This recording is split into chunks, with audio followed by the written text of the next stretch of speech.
I'm telling you right now, Rack is literally the savior of season 2.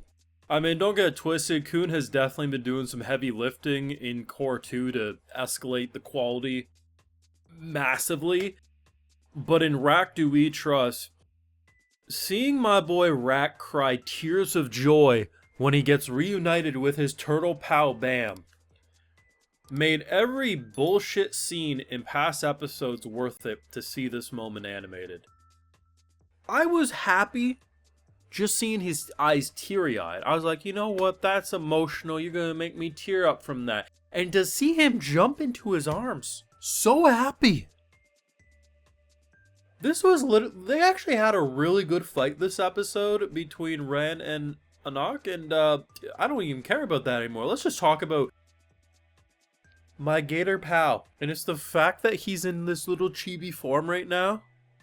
I unironically mean it. I would sit through 20 episodes of Core 1 to see this moment. What a beautiful freaking moment. I have full live reactions over on Patreon if he wants me to react to this in real time. It's over there exclusively. I was not expecting that, man. It's just, it's everything.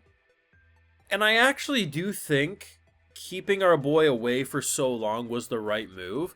I do 100% believe a majority of the Season 1 cast is massively more interesting than a majority of the Season 2 cast, but you can't deny some of the Season 2 casts have definitely been picking up in recent episodes. I mean, look at this episode as an example, right? But at the end of the day, having our Gator pal just...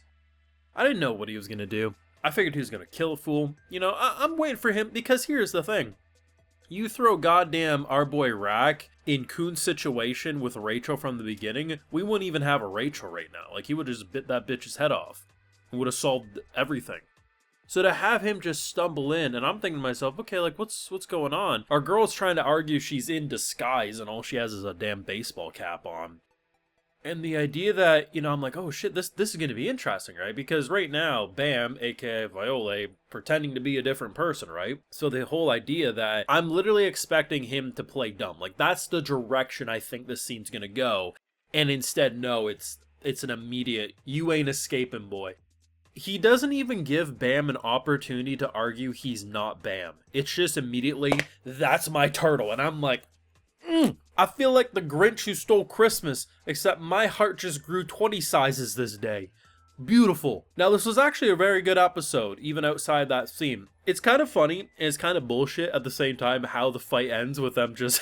Buddy pops up, and then I don't even know how long they were face first in the water after that, but that's just freaking funny.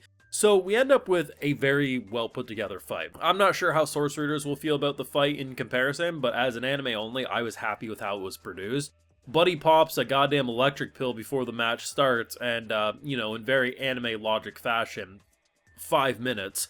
5 minutes is not 5 minutes for us. 5 minutes for them is like 12 minutes for us. The time don't make sense. But basically, the fight kind of goes down this way. Had she just kept her distance for probably about 5 minutes, she would have quickly won the fight. And if he finishes it within 5 minutes, he wins the fight. Now, here's the thing. He very purposely avoided killing her. He could have. He avoided her heart, literally says that, and instead goes for, like, the side rib area, which is still nasty wound, but she's able to get up from that. Had he committed to killing right away, he would have won. And had she kept a little more distance from the beginning, she probably would have won. Doesn't change the fact that, you know, it's surprising to root for Ran, but that's kind of how I was feeling during the fight, because I was just really impressed. Kind of give me Killua vibes from Hunter x Hunter. I just enjoyed the electricity, I enjoyed the fighting style, and honestly, just in general, it was well produced. There was this one shot I didn't like when they were both, like, charging in at each other. It's just before Buddy pops through the water and makes them just knock out, and they just kept cutting back and forth to their faces. I didn't like that as an animation choice because really it's not animated, it's just an illusion of animation. But the actual fight itself was well put together. I enjoyed it.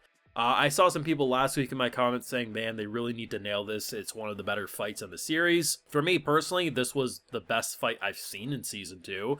I enjoyed it. There's very little I would change about it. And I think if you give a different character to, like, The animation itself, I think, did everything it needed to, and I think if you have, like, ufotable level character models on Tower of God Season 2 with how they animated it, people probably wouldn't have any issues with it, but I do think the overall art direction of Season 2 is weaker than not only just Season 1, but just a lot of anime, so I think even though the animation was very good this episode, I think the art direction sometimes holds it back. Wouldn't be surprised if some people say maybe the fight didn't live up to their expectation because the art in question isn't as good as maybe they want it to be, which is, I could understand that. For myself, though, didn't really have a lot of issues. I enjoyed watching it, and like I said, the rack stuff is just incredibly emotional. I do think it's good how they handled Core 1 in a way, because it's not really like I want to see more of Core 1,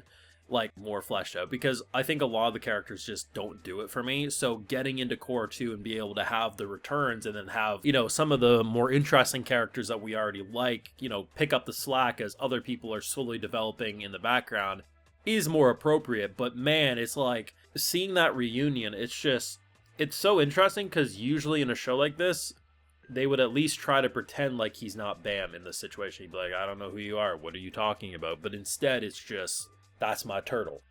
And I love that. It's so sweet. It's so emotional. And I definitely am at a point where I'm excited for a season 3. I am. I do suspect a season 3, if it's another 2-core, will suffer a similar fate as season 2. Because if it is actually a trend that every season, every arc, a lot of new characters, and a lot of setup before a big execution for the punchline, it will really depend on how good the author does for me, because I mean, I'm not the only one who had issues with the season 2 cast. It's, you know, I actually have seen a few people say, hey, it's easy to forget, but when most people read this, they also had similar opinions as anime onlys are having to season 2. But then again, I might massively prefer season 3's cast right away from, you know, season 2 or 1. It is possible, but based on what I'm seeing with how they handle the execution after the setup, I do think I like the execution side of Tower of God. It's just maybe the setup side isn't always for me, but it will all depend on how characters go. All I know is that Tower of God is the type of show to continuously introduce new characters, so hopefully I will enjoy future characters more initially than I did with Season 2. But if you can just give me a rack-hugging Bam scene every now and again,